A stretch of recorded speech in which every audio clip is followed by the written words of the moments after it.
मेरा सवाल आपसे ये है, जब ये बिल गिरा उसके बाद मेरा सवाल आपसे ये है कि जब ये बिल गिरा उसके बाद लगातार सरकार की तरफ से कहा जा रहा है कि राहुल गांधी ने फ्लोर ऑफ द हाउस में बोला कि बिल पास करना है तो मौजूदा परिस्थिति में 1 सेकंड में आप मौजूदा सीट पर पास कर दीजिए 543 पे। तो क्या विपक्ष उसके लिए तैयार होगा? अभी तो मैंने आपने बोला जो 2023 वाला बिल है, पर अगर मौजूदा सीट 543 है, वही तो है। 2023 का जो विधेयक है उसमें ये था कि इन्हीं सीटों में से आप 33% महिलाओं को देंगे। मैम उसमें लिखा था कि सेंसस के बाद डिलिमिटेशन होगा और उसके बाद तय की जाएगी जो भी सीट होंगी उस पे 1/3 मिलेगा। तो यानी कि सीटें बढ़ती, पर नहीं 543 में से ही था। तो उसके लिए आप लोग तैयार हैं? हाँ बिल्कुल तैयार है। जी प्रियंका जी, दो दिनों तक हमने बहस देखी और अब क्रेडिट उधर से भी क्लेम किया जा रहा है, आप लोग भी दावा कर रहे हैं। नहीं, हम क्रेडिट का दावा नहीं कर रहे हैं। हम आपको इतिहास के बारे में बता रहे हैं। कांग्रेस पार्टी ने 1928 में शुरू की ये बात, और कांग्रेस पार्टी की ही ये बात थी जिस वजह से आज आजादी के पहले दिन से महिलाओं को भारत में वोट डालने का मौका मिला और अधिकार मिला। तो मैम सवाल ये था कि बीजेपी और एनडीए पूरे देश में अभियान चलाने जा रही है।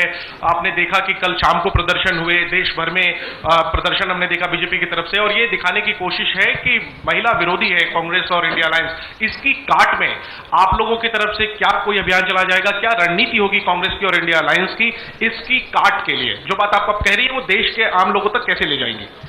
देखिए, जैसे मैंने कहा, देश की जनता जो है उसमें बहुत ही ज़्यादा विवेक है। अगर इनको अभियान करना है पूरे देश भर में, खुलकर करें। लेकिन आज देश उस परिस्थिति में नहीं है जो 12 साल पहले था।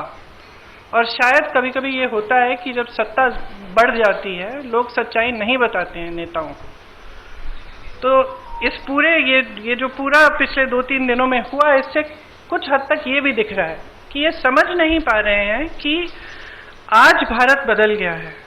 भारत की जनता देख रही है, समझ रही है कि मीडियाबाजी, पीआर बाजी, ये बड़े बड़े अभियान, इतना सारा पैसा डाला जाता है इसमें, ये चल नहीं रहा है। ये अब चल नहीं रहा है। कल बार बार अमित शाह जी कह रहे थे, आदरणीय अमित शाह जी कह रहे थे कि हमारी बातों पर भरोसा करिए। कोई भरोसा नहीं कर रहा है। असली पॉइंट तो ये है कि जनता का भरोसा उठ रहा है। तो आप जब कुछ कह रहे हैं तो उसको फेस वैल्यू पे जनता आज नहीं दे रही है। प्रियंका जी, कल जो कुछ हुआ उसके बाद जो बीजेपी कह रही है कि they will launch a country-wide campaign to dub the entire opposition including the Congress as anti-women। और जैसे आपने अमित शाह जी की बात करी, तो अमित शाह जी ने आपकी राजनीतिक सूझबूझ की भी बहुत तारीफ करी कल लोकसभा में। तो what would be your advice और the campaign, the Congress plan to counter this campaign? See, I think it's very very clear. We are saying very, very clearly, and we will say this from every platform, we will say this in every state, not just the Congress party, but every party of the India Alliance will say it very, very clearly. Bring that 2023 legislation which was passed, make whatever change you want to get it done by 2029, we will fully support it. We will say this again and again, all over the country. And the other point that I was making in Hindi earlier was that things have changed for this government. It's very visible from their actions. Firstly, they are under a lot of international pressure. It's very, very clear. A lot of the actions they are taking, I don't think, as my brother has said multiple times, any Indian Prime Minister would have accepted the terms of the deal that they have done with the US unless there was massive pressure. He is obviously under massive pressure. It is very obvious. So public is seeing this.